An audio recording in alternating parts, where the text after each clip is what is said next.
You know, have you ever been deep into spiritual or channeled material and just thought, why do these sources contradict each other so much? One source says one thing and another says the complete opposite. Well, what if the problem isn't that one of them is wrong? What if our whole way of thinking about contact is what's off? So today we are going to dive into a totally different way of looking at all this, a framework called the interface. First, we're going to flip the script on what spiritual entities are and think of them as streams. Then, we'll look at how your own mind is kind of like a radio dial, tuning into them. After that, we'll get into how so many clashing truths can actually exist at the same time, ask if it's even possible to get a clearer signal, and then wrap up with a whole new way to think about making contact. All right, let's jump right into this first big idea. And trust me, it challenges the most basic assumption that a lot of people have about channeling, which is that we're talking to a specific person or a spirit on the other end of the line. The way we usually think about it is that we're having a conversation with a particular being, like Seth or an archangel. But that model starts to fall apart when you look at all the inconsistencies. So what if the source isn't a who at all? What if it's a what? This is where we have to really shift our perspective. Instead of picturing the source as this fixed, personified being, a someone, this new model asks us to imagine it as a flowing, abstract current of information, a something. So, what is a stream exactly? The best way to think about it is like a radio broadcast that's just always on. It's this impersonal flow of consciousness, of data, that exists all around us. And a human mind can actually learn how to tune in and translate that signal. And here's the really fascinating part. What's our role in all this? Well, this quote kind of says it all.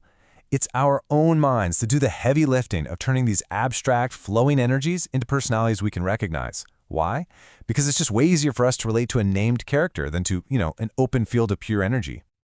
Okay, so if these streams of information are basically everywhere, why on earth do different people get such wildly different messages? Well, that brings us to the next piece of the puzzle. It's all about how we tune in. This model suggests that your consciousness literally works like a radio. Your own beliefs, your hopes, your fears, all of that stuff acts as the tuning dial. So you're not just passively getting information, your inner state is actively selecting a frequency, a stream that's already vibrating at that same level. And this is exactly why contact so often feels deeply personal and validating and true. Just like the source material says, you attract energies that match your intentions. You're not just putting your own spin on the message at the end. Your expectations actually helped pick the radio station from the very beginning.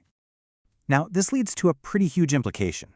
If everyone is just tuning into a stream that matches their own beliefs, how do we make sense of all the contradictions? How can they all be true? This is the central paradox, right? This is the thing that makes people argue.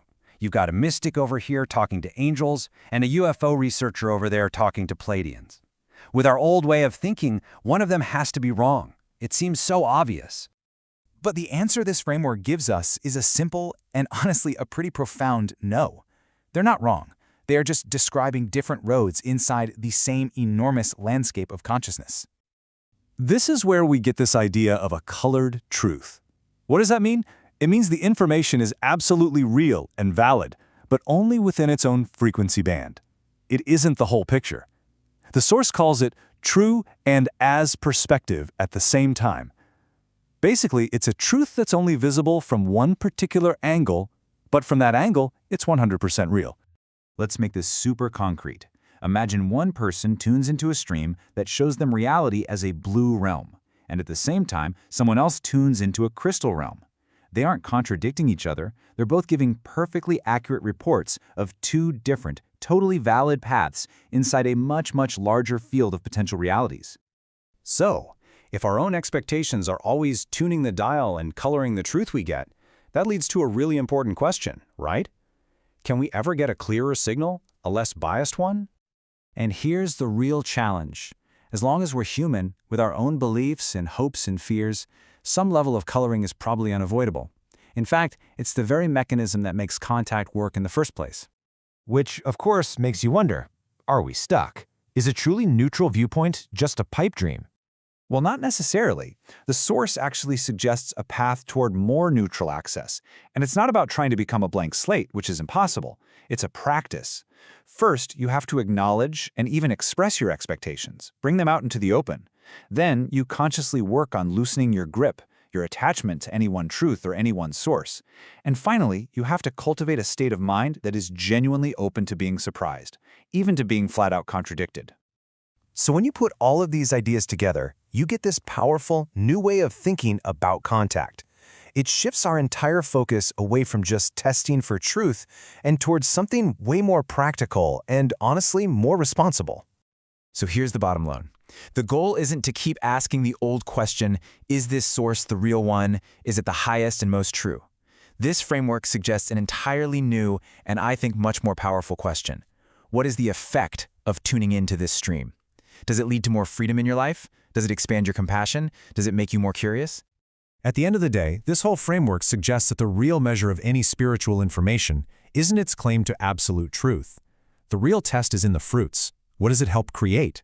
In your life and in the world around you. And that's not just a new way to think about channeling. That is a profound principle for how to navigate all information in every part of our lives.